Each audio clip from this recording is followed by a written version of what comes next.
तर राम राम पब्लिक. सकाळी सकाळी प्रत्येकाने डायरेक्ट परीचा झोका तयार केला. तर परीला एवढा आनंद झाला तर मन करत होतं तिला वाटतं डायरेक्ट झोका चालू झाला. मग काय परी खेळली मग काय मी आलो डायरेक्ट लाईटीच्या पोलावं. आणि मग काय लाईटीचं काम पण आपल्याला जमतं भावांनो. मग काय घेतला जम जोडून. मग जम बिम जोडायला माझ्यासोबत नाम्या पण आला होता आणि बाकीची गँग पण होती. कारण की लक्ष पण ठेवावं लागतं, कारण की विजेचं काम खूप खतरनाक असतं भावांनो.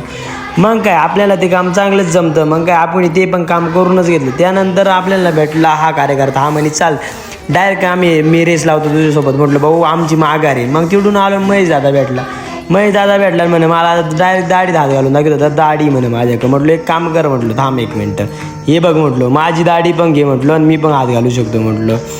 आणि मग काय तिडून आल्यानंतर गवत कापायला गेलो. नीड बघा भावानं एवढी खतरनाक कातिंग पडली होती ना सापाची. त्या कातिंगवरूनच अंदाज लावून बघितला की एवढा मोठा साप पण असू शकतो. मग काय तिडून आलो नीड डायरेक्ट आपल्या कुट्टी मशीनची थोडीशी वेरेडिंग उसपाटली तिथं, ते वेरेडिंग पण करून घेतली.